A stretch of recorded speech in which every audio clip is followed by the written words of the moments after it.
First of all, my name is Shimi, short for Shimon.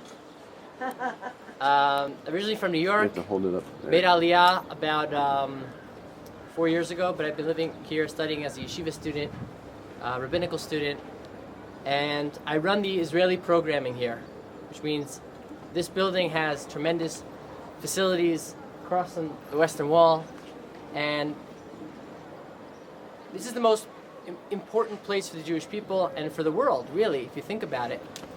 Because, you know, people ask me all the time, do you ever get bored of the same stones? You know, you look at the stones, and it's the same stones for 12 years. You know, enough already.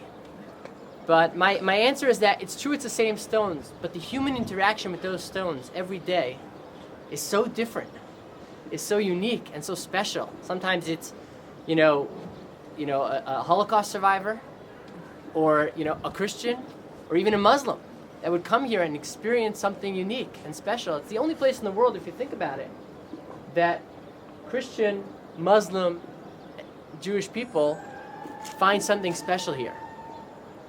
And before I tell you a little bit about Aish, I'll share one idea. I had a group of Christian, Muslim, and Jewish students came to this building, very intelligent graduates of University of Illinois. They came with their Israeli professor to get a little bit of an understanding of the political and religious differences in Jerusalem. Now, we know there's a lot of politics and a lot of religion in Jerusalem, so there's no shortage of things to look at.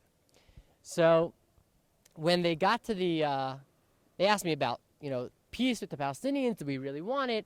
I said, first of all, I can't give you the Jewish perspective because there's so many of them. But I could give you what I think makes sense. So they went to meet Christian clergy, Muslim clergy, and they got to us to hear about the Jewish perspective. At the end of the conversation, a Muslim woman raised her hand and she said, "You seem like a proud Jew. Can you share something about what makes you proud to be who you are?"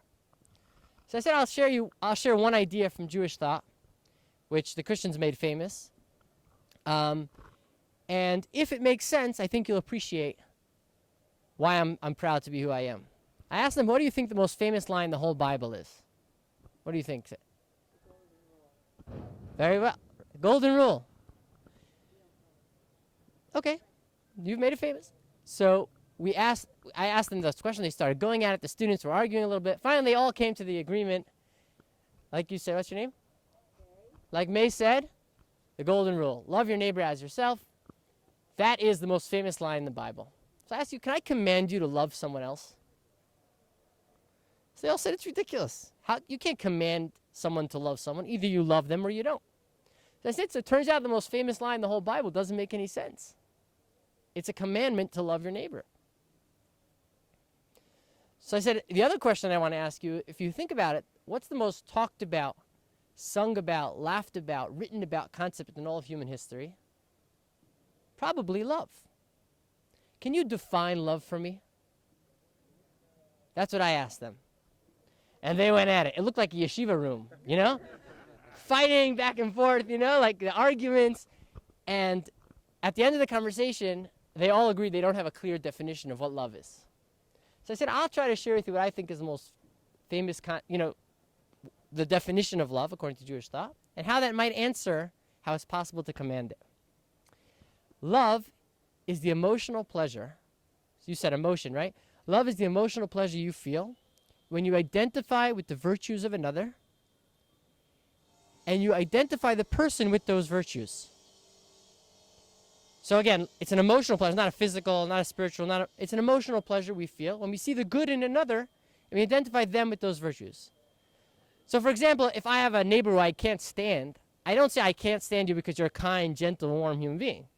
So I can't stand it because you're garbage music, you're trash, everything else I can think of that's bad, right? We as human beings, whatever you identify as being virtues, we love. And whatever we identify as being faults, we hate. Natural. So love is the emotional pleasure we feel when we see and we focus on the virtues of another. And we identify with those virtues. So how is it possible to command you to love someone else? What's the commandment? What's the commandment, though? How is it possible to command, though, according to this definition? We asked originally, right? Is it possible for me to command you to love someone? Everyone says no, but according to this definition, is it possible? Why? What's the definition? It's the emotional pleasure we feel when we focus on the virtues of another. So what's the commandment? Focus on the virtues. The commandment is to focus on the virtues, and the emotional pleasure that comes out of it is the love. So I said to him, do you realize what's happening here? This idea is a life-changing idea. I'll share with my own life what happened to me. Before I got married, I went into my rabbi, Rabbi Weinberg, the founder of Aish Torah, and I said, Rabbi, it's a 50% chance that I'm not going to make it with my wife. Give me some tips, give me some advice. So he told me this definition, and he said, listen, every week before Shabbat, he said, while you're engaged, make a list of everything good you could think about in your fiance. Okay. I went home, I made a long list of everything nice I could find in my kala and my fiance, and I went back to him. I said, Rabbi, I did my job. He says, good, keep your list in your pocket. He says, now every single Friday before Shabbat, add a new thing that you didn't know before for the first year of your marriage. So every week, I thought about it. I think every week, what is a new thing that I didn't know before in my wife that I can appreciate? So I added a new thing every single week. At the end of the year, I gave my wife a card with 52 new things that I found in my wife. And it was a life-changing thing for me because, marriage is not always easy. But if you're committed to focusing on the virtues, the love that comes out of it is everlasting. And it changed her, it changed me. Great marriage, thank God. So why am I sharing this with you? So first of all, I believe that this is a fundamental concept that we need to share with the world together. The Jews took this concept, and we brought it to the world through the experience at Sinai. The Christians made it famous, the Golden Rule. What is the Golden Rule? The Golden Rule is focus on the virtues. Our job as human beings, as people that want to make a difference in this world, is to focus on the virtues and share with the world that we can make that difference by focusing on the virtues.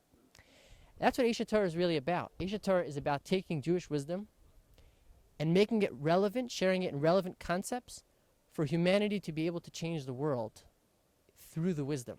You see, ultimately, pointing a gun at someone doesn't really change them. It just forces them into a bad position. But if we could share this wisdom and share what real pleasure is and share them that real meaning and real life is about, then you don't need a gun to change people. You'll change people because it's meaningful and purposeful to change them, to change. So my wish, my desire, someone asked me once, do you believe that there's going to be a third temple? Political question, right? I said, Jewish belief is that there's going to be a third temple. So he says, so how could you call this place a place of peace? Jerusalem, Yerushalayim means the place that will see peace. How could you say this is a place that will see peace if you're proposing a third temple here? It has to go right there. Yeah, that has to go there. That's crazy, right? It's going to be World War III. So I said, and I believe this is true, according to Jewish tradition, and I believe this makes sense as well, the third temple won't be built until all of humanity is looking for it. And our job is to share purpose and meaning with the world to the point where everyone says, that's what we want. What about Jesus stating,